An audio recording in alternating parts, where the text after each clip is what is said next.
பக்தி என்றால் என்ன மக்களே?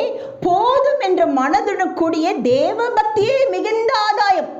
நீ உலகம் முழுவதும் ஆதாயம் படுத்தினாலும் பக்தி ஆதாயம் படுத்திக் கொள்ளுங்க. பக்தி என்றால் என்ன தெரியுங்களா? வேதம் சொல்லுகிறது, உன்னத பாட்டு 2ஆம் அதிகாரம் 16 வசனத்திலே, என் நேசர் என்னுடையவர். ஆமென். மணவாட்டி சொல்றான் மணவாளனை பார்த்து, அதாவது சபை மணவாளன் பார்த்து சொல்ல வேண்டும். ஏசப்பாவை பார்த்து சொல்லணும், ஏசப்பா நீங்க என்னுடையவர். நாம் எல்லாம் உரிமை பாராட்ட வேண்டும். நீ எடுத்துக்கோங்க அவரை. வேதம் சொல்லுகிறது, ஏசப்பா என்னுடைய ஆத்மா நேசர் என்று நீங்கள் உரிமை பாராட்டுவதா பக்தி. நான் எல்லா இடத்துல இருக்க மாட்டேங்க, எல்லாரும் போல இருக்க வாழ மாட்டேங்க. இதாங்க பக்தி. எல்லாரும் போற போக்குல வாழ மாட்டேங்க. எனக்கு கர்த்தர் கொடுத்த வழியில வாழுவேன். அதான் மணவாட்டி.